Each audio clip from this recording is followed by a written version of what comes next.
কেলেঘাই নদীর তীরবর্তী এলাকায় বন্যা পরিস্থিতি, সেই সঙ্গে বাসিন্দাদের নিরাপত্তা ব্যবস্থা খতিয়ে দেখতে ভগবানপুর ১ নম্বর ব্লকের সমিতির সভাপতি অরূপ সুন্দর পণ্ডা ঘটনাস্থলে। এছাড়াও ছিলেন বিডিও সহ সেচ দপ্তরের আধিকারিকেরা। বাঁধ মেরামতির নির্দেশও দেন জনপ্রতিনিধি।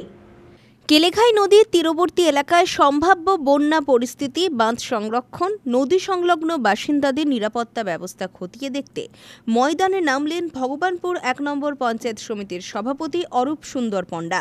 তাঁর সঙ্গে ছিলেন ভগবানপুর ১ নম্বর ব্লকের বিডিও বিকাশ নস্কর, সেচ দপ্তরের ইঞ্জিনিয়ার শুভদীপ বাবু এবং ব্লকের অন্যান্য আধিকারিকরা। তারা প্রথমে নদীর ধারবর্তী বসতি এলাকাগুলি ঘুরে দেখেন, স্থানীয়দের সঙ্গে কথাবার্তা বলেন এবং বর্তমান অবস্থা সম্পর্কে সরাসরি ধারণা দেন। বাঁধের দুর্বল অংশগুলি চিহ্নিত করে তা দ্রুত মেরামতের জন্য নির্দেশ দেন সেচ দপ্তরের ইঞ্জিনিয়ার।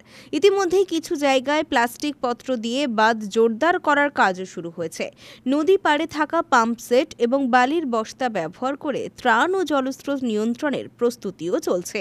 সাগরে সৃষ্ট নিম্নচাপের ফলে অতি ভারী বৃষ্টি হওয়ার জন্য আজকে সেচ দপ্তরের ইঞ্জিনিয়ার সঙ্গে নিয়ে বিডিও সাহেব, আমি আমরা মূলত সেচ দপ্তর এবং ব্লক প্রশাসন ঐক্যতার মধ্য দিয়ে আমরা কেলেঘাই নদী পার ঘুরে দেখলাম। ইতিমধ্যে ইরিগেশন দপ্তর থেকে কিছু কিছু জায়গায় যেখানে বাঁধ দুর্বল হয়েছে কিংবা সামান্য কিছু বাঁধের ক্ষতি হয়েছে, সেখানে ইতিমধ্যে ইরিগেশন দপ্তর কাজ শুরু করেছে। সে কাজও আমরা পরিদর্শন করলাম এবং সর্বোপরি এই বর্ষার ফলে কেলেঘাইয়ের জল বা মানুষের মধ্যে, বিশেষ করে ভগবানপুর মানুষের মধ্যে যে অতিবৃষ্টির ফলে যে আতঙ্ক তৈরি হয়, সেটা সরজমিনে খতিয়ে দেখলাম।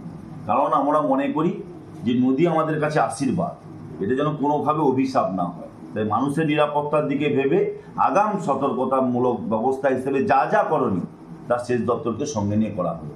যদিও আতঙ্ক হওয়ার কিছু নেই, প্রশাসন সদা সর্বদা মানুষের সঙ্গে আছে। পুলক বেরার রিপোর্ট, খবর BCBS।